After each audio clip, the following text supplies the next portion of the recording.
পৰৱৰ্তী খবৰলৈ আহিছোঁ। বিহালীত জল জীৱন আঁচনিৰ নামত দুৰ্নীতি। এটুপি খোৱা পানীৰ পৰা বঞ্চিত শিয়ালমাৰী বাসী ৰাইজ।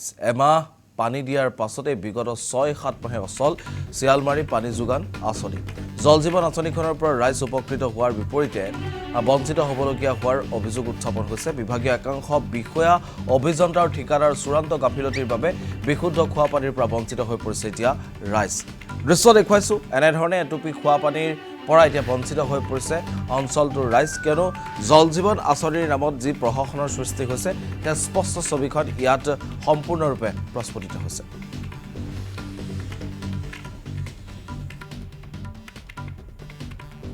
খালি পাইপটো লগাই থৈ পেলাই গুচি গ'ল। আমি কওঁ সিহঁতৰ যাৰ ঘৰত ৱাটাৰ চাপ্লাইটো আছে, মেচিনটো বহাইটো আছে, সিহঁতক আমি ক'লো যে পানীটো কি হ'ল, নাহে যে। কি ক'লে, যা তহঁতে ওপৰত খবৰ দিবি।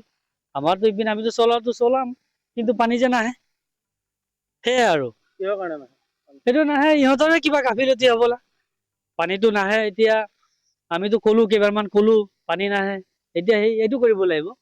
আপোনাৰ পাইপখিনি যিখিনি আছে, মোৰ মানে লেট্ৰিনৰ পাইপ এটা মানে নাই, এই পাইপটোৱে মই ভাঙি পেলাই লেট্ৰিনত লগাই দিম। উপায় নাই, এইটো সেই জেগাটোৱে ব্লক হৈ আছে। মোৰ ঘৰত গৈ চাবচোন, জেগাটো এনেই ব্লক হৈ গ'ল। এইটো এতিয়া মই পোৱাল ৰাখিব জেগা নাই, কি কয়, কিবা এটা গৰু বান্ধিব জেগা নাই। এই পাইপটো দি পেলাই দুটা পাইপ দিছে পানী, এইটো এনেই বেকাৰ, কোনো কামতে নহয়। একমাহ মানহে পাইছিলো পানী, আৰু আনি লগোৱাৰ পাছত একমাহে পানী দিলে। কিমান দিন পোৱা নাই? পানী পোৱাই নাই, একমাহে পালো।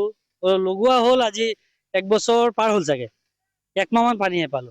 এইখন জেগা কোলাগুৰি পথাৰ। হয়, যোগাযোগ মই তেখেতৰ লগত মোৰ ঘৰৰ ওচৰত আহিছিলে। তাততো মিটিং, আমাৰ ঘৰৰ ওচৰত স্কুলে আছে, মিটিং হয়। মই ল'ৰাটোকো ক'লো যে কি হ'ল, পানী দিয়া নাই যে, তহঁতে পানী নিদিয় যে, মই ওপৰত যাম, যা বোলে গৈ খবৰ দিবি বুলি ক'লে। পানীটো এনেই নাম